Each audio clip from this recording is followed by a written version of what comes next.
welcome back to another episode of the Authentic Man podcast. This is one of my short mini episodes I do on the weekend to dive into something a bit deeper that, has just come up in my work.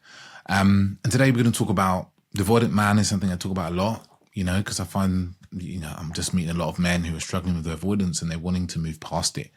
So I'm going to talk about the signs that you're ready for a relationship, right? Now, you've got to hear these as don't listen to these as I need to be doing all of these all of the time, because you're a human being and you're not perfect, right? And actually one of the key signs is you're able to see that you've made a mistake or you've stepped out of alignment with the person you want to be. And then you can have a conversation with your partner or the person you're dating to come back into alignment. That's one of the key things. It's probably going to be the first one, actually, because I've just said it there, right? Is the ability to go, oh, look, a good example is, oh, look, I've shut down my emotions. I haven't been expressing myself. Oh, I've noticed that. Oh, I had a conversation with a friend, or I just noticed that myself. Let me go and have a conversation with my partner. Hey, I just noticed over the last week, I haven't really been expressing myself, and you've asked me how I've been doing. This is how I've been feeling, or this is what's been going on with me. And I realize that I'm out of alignment with the person that I want to be, right?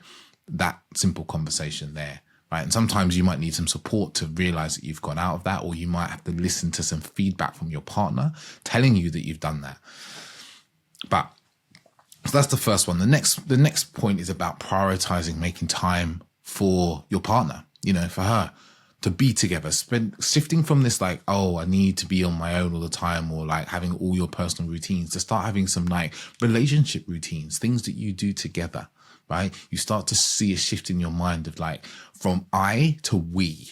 I don't know why I'm doing that hand signal there, but I in British Sign Language for I, to we together, you're a team, right? You start prioritizing that more and more. It's not to say you're going to spend all your time with her, right? You're still going to have your space, but it's starting to see there's a mutual appreciation for time together and what that gives a relationship, but also a devotion to her and the relationship. Next one is a really important one for avoidant men, is around emotional openness and sharing. And I kind of touched on it with the first point, right? Relationships flourish when we have a certain level of emotional openness, right? And it's more than typically, as an avoidant man, you think is necessary. That's a simple thing. If you're avoidant and you're I'm open enough, the chances are you're not. You're really not. Yeah? It's a really simple fact. I can see of all the men I work with, they often come to me and they're like, oh yeah, I'm quite emotionally open. And then 2, 3, 4 sessions in, they're like, wow, I didn't realize that. Actually, I've been so closed down to my partners and this is what they've been asking for. Right? So it might not just be sharing the happy stuff or just the sad stuff. It's actually a range of things that your partner's wanting from you, right? And actually you feel better for it, sharing with your partner more and more. I know you're going to have some of these, you're still going to have fears come up through all of these. You still might have the fears of feeling uncomfortable, feeling not good enough, feeling like you're being, your emotions being rejected, but you come back into alignment with the man you want to be. This is the key thing here, right? The next one here is about consistency between your words and your actions. This is a key thing, because a lot of what happens I see with avoidant men is they'll be like, oh yeah, I'm going to be this way with you and blah, blah, blah, blah. And then the first moment of discomfort, the first moment of difficulty, they fold and they stop doing those things. So it's having that alignment with your words and actions, because this really creates trust. That very thing that you've often struggled to build in relationship, you build trust in relationship through consistent action and a level of integrity and felt integrity, which often is you do the things you say you're going to do, right?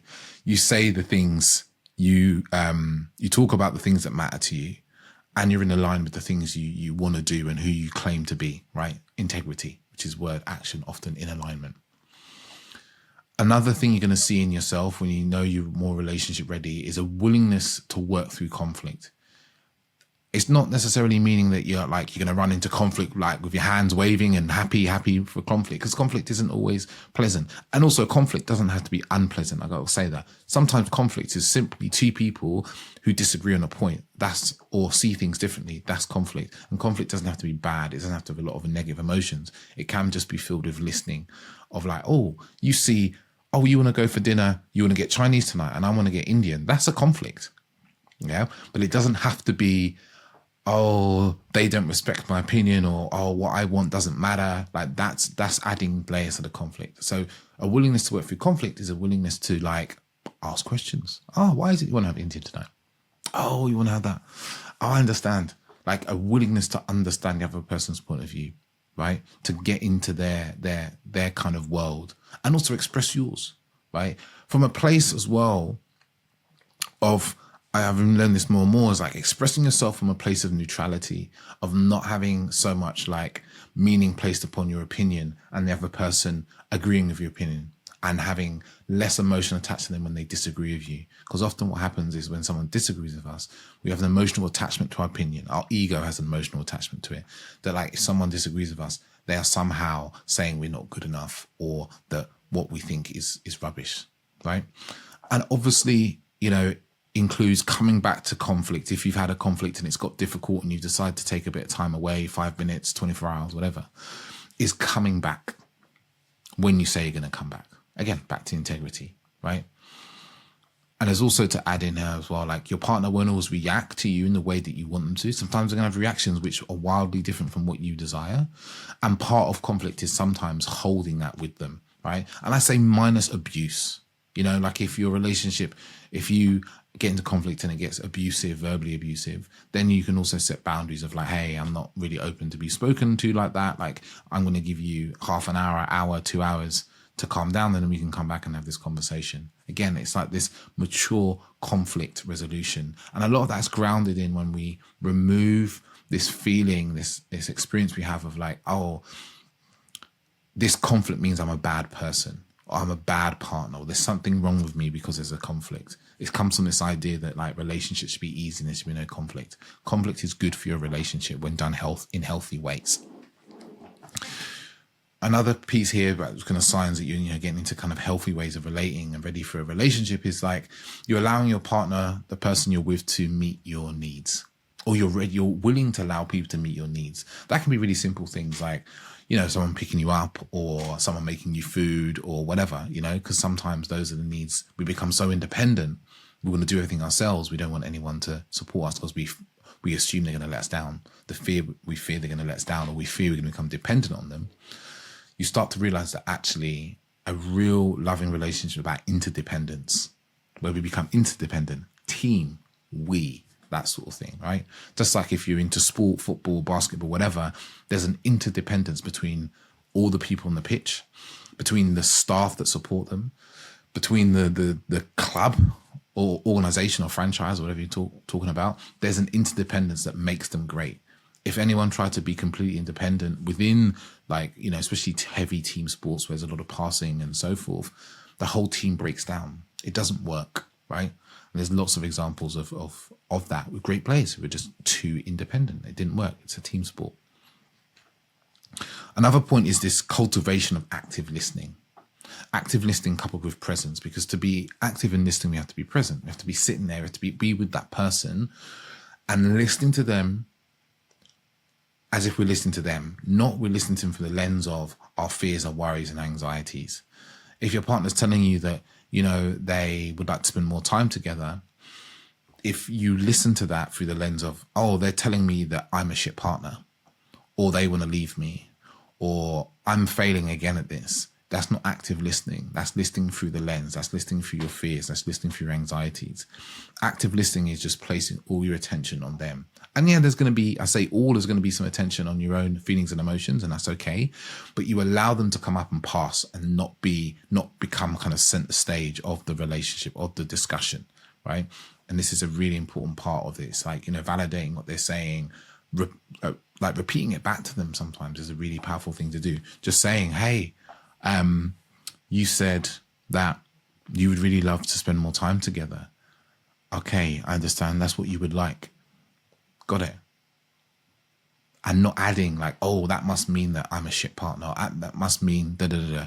Leave your interpretation and meaning to one side and just listen to what's being said, even if it's hard to hear, right? That there's something you're not doing correctly or so forth. But stay with that. Stay with them. And I'll be curious as well. It's important. Big one, this next one. A willingness to co-regulate.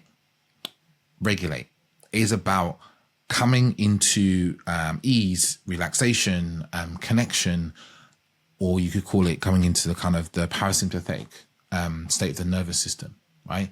And we often regulate alone as avoidant men. We often will do our regulation alone. We'll go and have alone time. We'll do fuck all time. We'll watch TV. Yeah. We'll do whatever it is we come to like feel relaxed. For some men, it's porn as well, masturbation, right? And the key here is to start getting into being in co-regulation. And this can be things like eye contact, eye gazing, sitting on the sofa together, talking. Just looking at each other's eyes, holding hands, physical contact, right? These things regulate two people's nervous systems together into relaxation, right? And I'll add in, it's like, you know, as a man, as probably a masculine man, if you listen to this, you have the power to lead your partner's nervous system into regulation. You know, say you're having a discussion, it's getting heated. You might go, hey, I just need to stop for a second and say, you know, I really love you. And I want to just like have this discussion when we're like both more relaxed, both more present, and we're not so activated. Let's just sit here for 1 minute and breathe together and look in each other's eyes and just breathe together in and out, nice and slow. And that will do wonders for your relationship, right? I'm not just speaking from my personal experience. I've seen it in workshops. I've seen it with couples we've worked with as well, me and Orsa. Sharing of flaws and vulnerabilities, right? This is a thing that can be hard, right? Because we feel that if we have flaws, we're weak or we're broken, right? And we don't realize that actually these flaws and vulnerabilities that everybody has, and actually is something that really connects us. So it's like a willingness to share those goes a really, really long way to knowing that you've kind of got past this kind of very hardened ego that's trying to project to your partner that you're perfect in some way, or avoid ever looking like you're weak. And you start to realize that, I've moved into like a deeper level of consciousness and awareness. And I realized that every human being has flaws to some degree, right? Even if they're not loved by our partners, right? We still have them, right? And I can talk about myself without the self-hatred, right? This is like progress. Another is willingness to plan for the future. Yeah. Often we don't plan for the future because we're afraid that the future won't happen, and we'll let someone down, or we'll be someone that doesn't keep our word, right? The thing with when we plan things in the future, it's all about intention. Like in that moment, you intend it to be true, and you're going to like make an effort to make it happen because it's true for you in that moment. That doesn't make you a liar if something in the future, you don't do something in the future that felt really true for you at the time, and things change along the way. You know, just like you might say, hey, if we're together for 3 months and things are going well, you know, we could be exclusive. And then you might get 3 months down and actually you're like, well, things have been good actually, but I feel like I need a bit more time. And you have that conversation. That's still you being in integrity. You've realized it and you've had a conversation about it. But planning for the future, that might be holidays. That might be talking about moving in together and things like that, even if you're afraid of it. And even better, like brownie points to say to your partner, like, hey, like, I'm happy to talk about moving in together, but actually it really frightens me. Yeah, because I'm so used to living alone, and I love living alone, and I do love you and I want to live with you, but there's also a lot of fear around that. It goes a really long way. Your partner will be really empathetic, way more empathetic and compassionate towards you than if you just avoid the topic. Then they'll get frustrated and annoyed, right? For good reason, right? Because you're just avoiding the topic instead of putting on your big boy pants and having a conversation. And then the last one I'm going to say is about shutting down, because I think this is a really important part of being avoidant, because I do this a lot, and I've done this a lot in the past, and I still shut down to this day. Like, I don't want to talk. It's all about the turnaround time, right? For some of you guys, you're listening to this and you shut down and you don't talk to your partner for 2-3 weeks, even a month. You know, I spoke to one woman on Instagram. She told me her partner didn't talk to her for a month, barely said anything other than the functional stuff. This is the key, is turning that around, because really what's happening when you're shutting down is you're just in your story. You're in your overthinking about, oh, they did this and this is negative and this is terrible and, oh, I'm not sure and blah, blah, blah. And what you want to do is come back into like love and connection and just have a conversation. That's just coming back into connection. That's stepping outside of shutting down and having a conversation where you're open to listening to your partner and you take some space for them to listen to you. That's the key. And a lot of these is like, when there's something doesn't go your way and you have a negative reaction, is seeing having a negative reaction and bringing it back to your partner and going, hey, I just want to have a conversation about this thing. And being willing also, and this might sound odd, is willing to stand by like expressing yourself and the relationship completely fall apart. Because when you're not willing to like face the difficult things in the relationship, your relationship will fall apart anyway. because you're just avoiding things constantly. And trust me, I've been there. If you've heard my story, which I say in many episodes, I've been there and that's happened to me. All right, so if you listen to this, if you've enjoyed this episode, share this with someone you know. You know, a lot of guys are coming to me now who come into my workshops and come to my programs going, oh, I listened to your podcast, a friend sent it to me. Send it to them. You know, there's someone you know that could really do with this, so send it over to them as well. You know, if you don't follow me on Instagram, come over there. And in the next few months, I'm going to be running my Breaking the Chains of Avoidance program, which is really going to help men step into these different bits and pieces I've talked about here about how to get into healthy relating. And the men that went through the program last time, they had some incredible experiences, then got back with ex-partners, guys found new girlfriends and had the most healthy relationships. Men healed parts of their relationship that were really unhealthy and difficult. They had conversations that they had been avoiding for years. They saw a pathway to a deeper level of relationship they were having, and they started to date more and have more fun on their dates. So if that sounds like something you would like, in the show notes is a link to my Avoidant program waiting list. You sign up to that and I'll ping you an email and we'll talk about how you can join. But that's it for now. Ciao, ciao.